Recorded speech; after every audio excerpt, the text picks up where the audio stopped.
There's something about lakeside cabins that just feels peaceful. Wood, water, silence.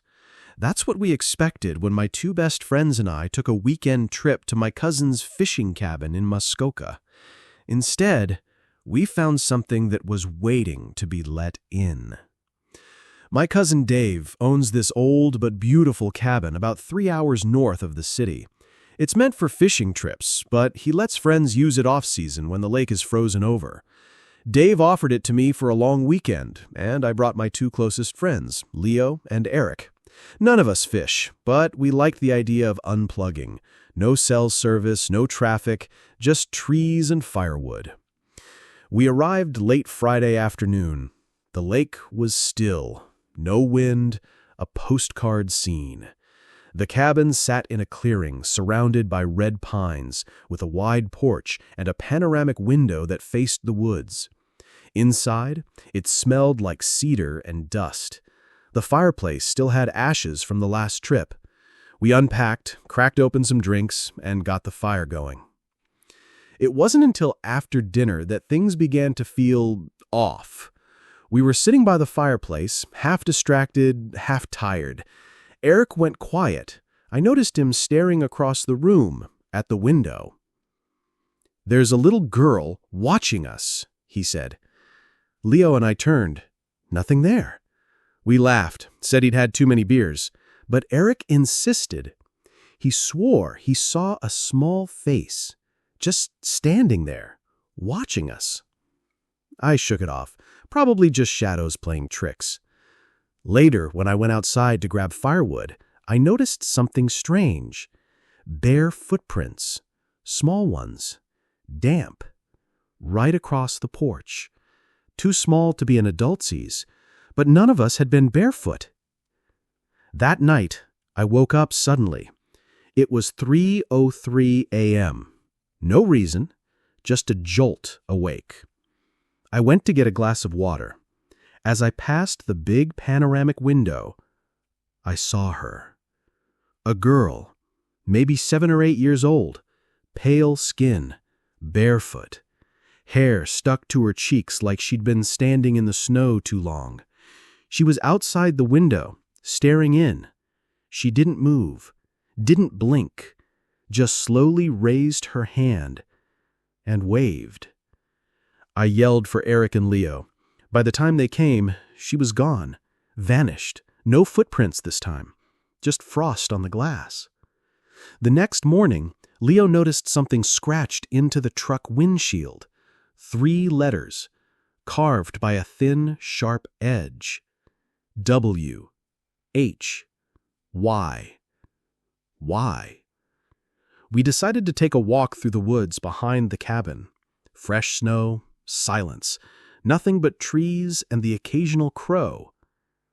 That's when Leo spotted something. A small pile of rocks, stacked neatly. A cairn. Next to it, a child's mitten. Pink. Worn. Still damp like it had just been dropped.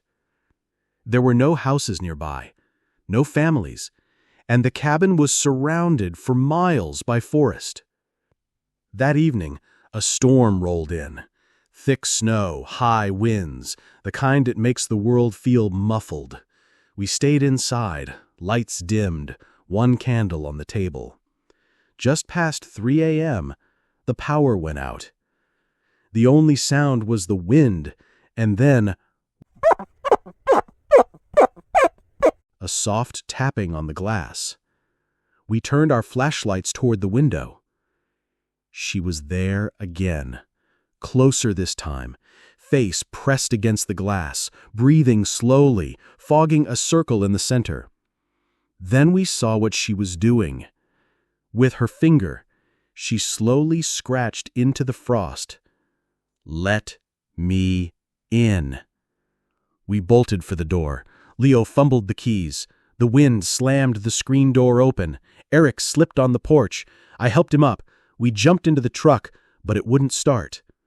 In the rearview mirror, there she was, standing right behind the truck. Head tilted. still waving. We ran back inside and locked every door, every window. The three of us huddled in the main room, back to back. The fire was out, the cabin was dark. I looked toward the window and saw her reflection. Not outside, inside. The window glass showed her standing behind us, but when I turned, no one was there. I stared at the reflection again. She stepped closer. Her mouth moved. I couldn't hear her, but I knew what she said. "You heard me. Why didn't you answer?" Suddenly, every light in the cabin flashed bright, then exploded into darkness. When we woke up, it was morning. Bright, calm, sun on the lake. Everything looked normal again. But carved into the wooden frame of the panoramic window, fresh letters. Next time, answer. We left that afternoon and never went back. Dave sold the cabin a month later. I don't think the girl wanted to hurt us. She just didn't want to be alone anymore. But I know this much. She's still out there, waiting for the next person who forgets to close the curtain.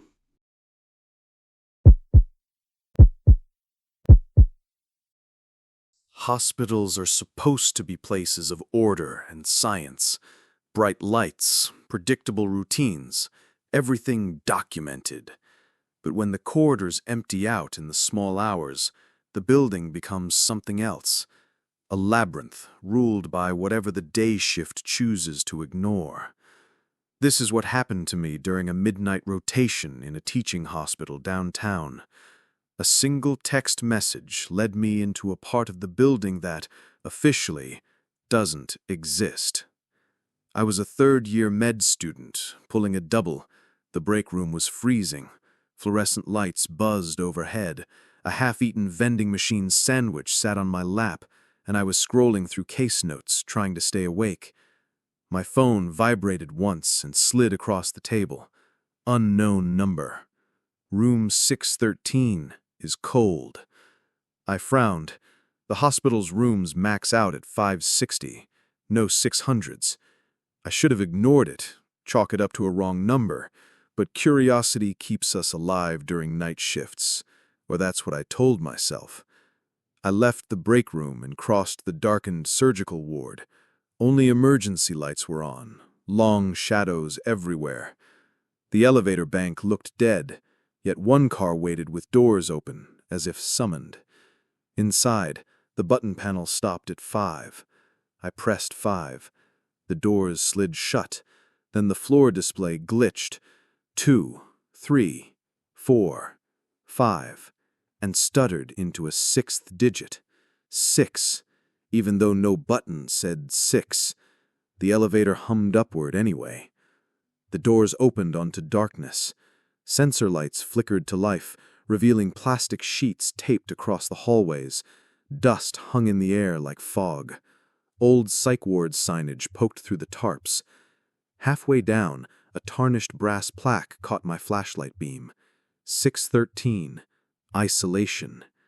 No door handle, just a gap where the metal sheet door sat slightly ajar. I pushed the door with 2 fingers. It groaned open. Blue emergency lamps clicked on. The entire room, walls, ceiling, even the floor, was covered in graphite drawings. Thousands of stick figures, each clutching its ears. At the center stood a single hospital bed. Leather restraints slashed apart and curled like dead vines. On the far wall, carved deep through layers of paint and soot, one word repeated in uneven lines. Listen, listen, listen. A static buzz filled the room, like an untuned radio caught inside the drywall. Then came the voices, dozens, whispering over each other. No language I recognized, just frantic syllables weaving in and out of static. Suddenly, the overhead light strobed white, and the room flashed with images that weren't mine.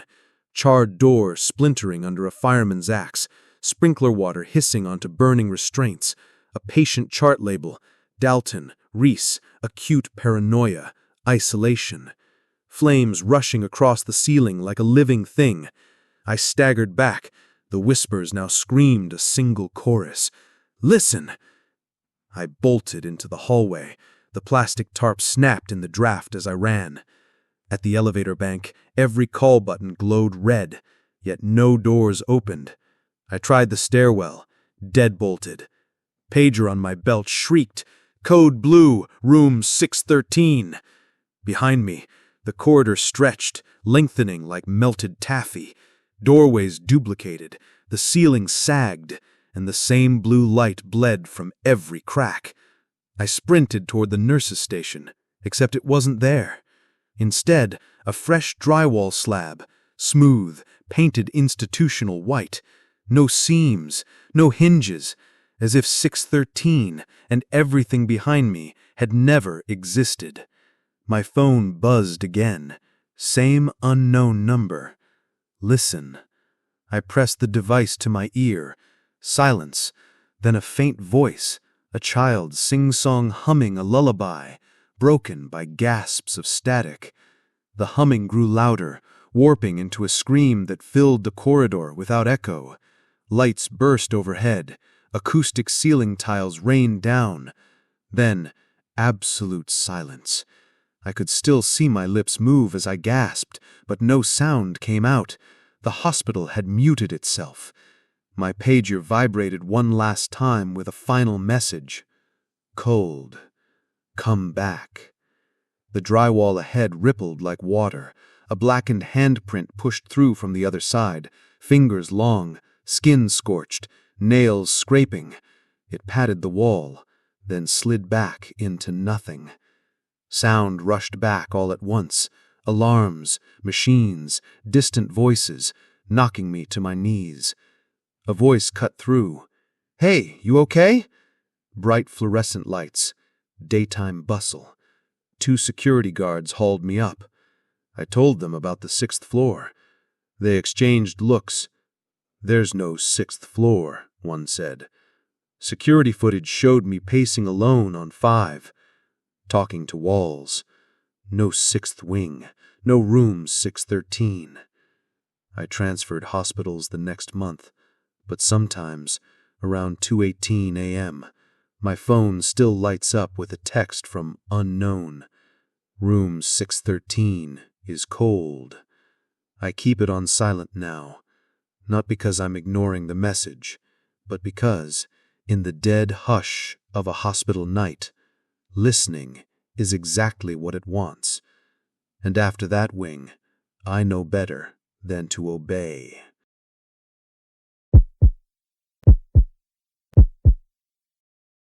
When I moved into my first apartment alone, I thought the worst I'd deal with was bad Wi-Fi or noisy neighbors. Instead, I got silence. And that silence was somehow louder. The apartment next to mine was supposed to be vacant, but something was living or watching in 3B. It started my first week there. 3rd floor, end of the hall, Unit 3B was locked up tight, no name on the mailbox, no lights inside. But every time I walked past, I felt cold, like an air conditioner was blowing through the cracks, even in the middle of summer. One night I noticed something new. The peephole on 3B's door was taped over with black electrical tape, not covered from the inside, from the outside.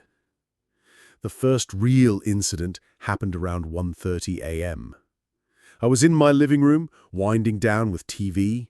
Suddenly, the screen cut to static, loud, old-school static. It hurt my ears. I grabbed the remote. Nothing worked. Then I unplugged the cable, still running, still hissing.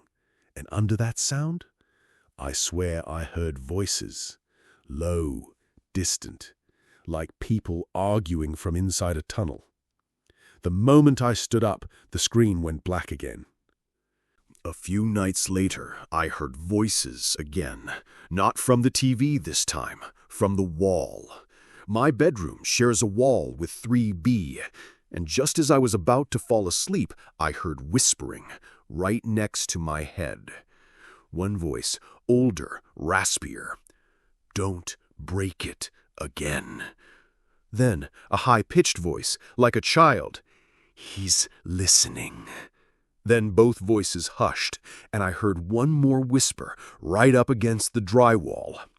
"We see you now." I started looking into the building's history. The landlord said 3B had been vacant for a while. I wasn't sure what that meant, so I dug deeper. Old online archives showed something. A headline from 2011. "Tenant found dead in apartment 3B. Mirrors smashed. Static complaints ignored." It said the tenant had been reporting strange radio noise and knocking sounds. No one believed him. When the cops entered the unit, all the mirrors were shattered, and every speaker, TV, phone, even a baby monitor was broadcasting static. I bought a cheap mirror, small enough to tape onto 3B's door. Around midnight, I crept down the hall, stuck it on the door with masking tape, and stepped back. Nothing at first. Then, fog. The mirror fogged up, but not from my breath, from inside the glass. And letters began to form backward, 4 smudged shapes. K-N-O-C-K. Knock. I ran, left the mirror, locked my door. That night, a fire alarm triggered. The whole building had to evacuate. As I stepped into the hallway, I looked back toward 3B and saw my mirror, still stuck to the door, still fogged. Inside my apartment, the power was out. Yet my TV had turned on again. White static on the screen. But this time, it wasn't just random noise. It was an image, a shadowy, grayscale image of a living room. Not mine, but one with the same layout, mirrored, like the apartment next door. And in the center of the screen, a figure, sitting in an armchair, staring straight ahead. I waited until the landlord left the building, then I used the master key he had left in the mail drop earlier that day. I told myself I'd just peek inside 3B and leave. That's it. The smell hit me first. Dust, dampness. The unit hadn't been touched in years. Wallpaper curled at the edges. The furniture looked frozen in time. But the mirrors? Every mirror in the apartment had been smashed, except for one. A full-length mirror standing upright in the bedroom. Perfectly clean. No cracks. Almost new. I stepped in front of it. The room behind me was empty. But in the mirror, there he was. The figure from the TV, sitting in the armchair behind me, now rising to his feet. He turned his head slowly. No face, just a shadow blur, flickering like he was made of static. I turned to run, but the room was still empty. No chair, no figure. Back in the mirror, he was standing inches away from my reflection, reaching out. The glass shattered. It exploded outwards, thousands of shards raining down across the floor, my ears filled with a screeching static so loud it dropped me to my knees. And then, silence. The next morning, apartment 3B was taped off. The building manager told me it was condemned due to structural issues. They sealed the unit shut. On the door was a new sticker. Red, bold letters. 3B vacant. I moved out that same day. 2 nights later, I got a voicemail from a blocked number. 30 seconds of static. Then, just before it ended, a single knock right against the mic.